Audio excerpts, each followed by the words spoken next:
Monday Night Football's in the books between the Bills and the Jets. We're going to go over the box score. We're going to go over what we saw on the field today for your buys, sells, and trades for fantasy football. But before we dig in, you need to click that subscribe button right now. This is the only channel that's doing this, giving me those quick recaps, those quick reactions. On top of that, tomorrow, we're going deep on the waiver wire, about 40 running backs and wide receivers tomorrow. We're going to talk about off the waiver wire, and then Wednesday, we're going to talk about the waiver wire again.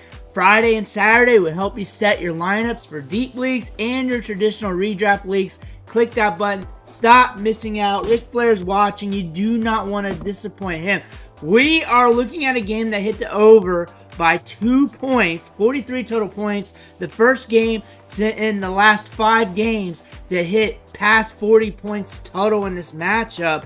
And Aaron Rodgers had 35 pass attempts for 294 yards and 2 touchdowns, while Josh Allen threw for 215 and 2 touchdowns. So it was an okay outing yardage-wise. But the story to start things off was Ray Davis, getting 20 carries, 97 yards, was stuck at around 77 for most of the game on a rushing standpoint. We had that big catch early in the game, but 3 catches, 55 yards off of 3 targets. He's the man out of the backfield. Ty Johnson got some work. He got some opportunities. 4 carries, 34 yards, but Ray Davis was the hammer looking for the nail. And he looks thick. He looks good in a Bills uniform. We saw that in preseason, and we saw that in college, and now it's materializing. The one thing about it, he had fumbleitis in training camp. I believe that set him back a little bit, but he looks good. He's a dependable running back. Good between the tackles, very physical, good vision. That's what we saw coming out of college. That's what we saw in preseason. That's what we heard from training camp. They gave us very limited clips in minicamp, OTAs, training camp, minicamp. But he showed up today. 97 yards. We've been talking about him for months. He's been a player we've been stashing very hard in fantasy football.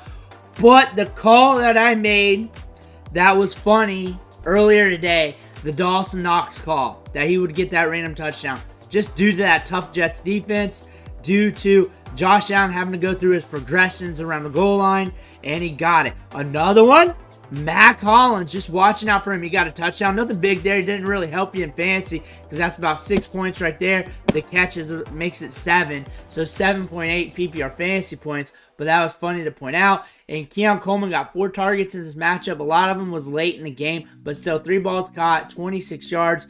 Curtis Samuel got a little bit underneath. Honestly, in the passing game, there's nothing on the Bills side that gets you excited.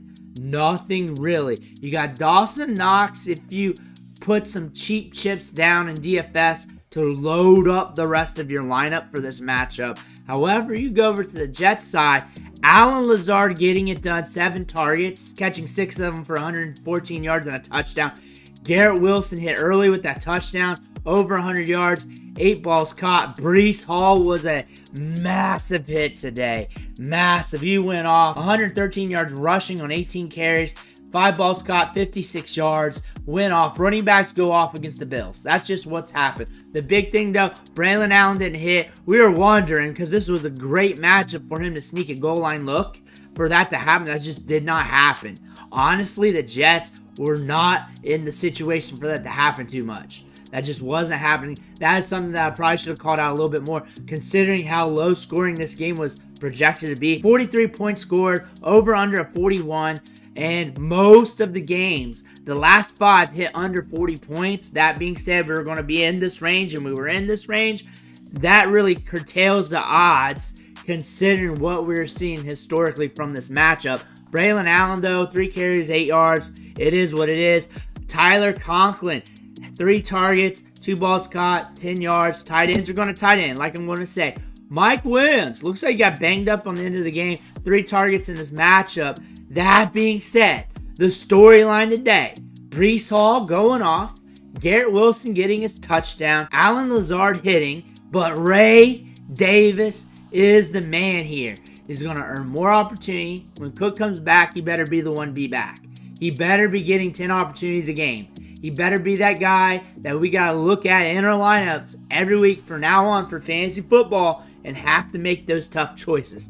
He has earned it. He looks the part. He should have had this role earlier in the season, but I understand fumbleitis in training camp scares coaches. However, Ray Davis is looking good. Bills win this one 23-20. It was actually really fun to watch, especially the back half of the game. Let me know what you think in the comments below. Make sure to hit that subscribe button on the way out. One thing for watching. Catch you on the next video.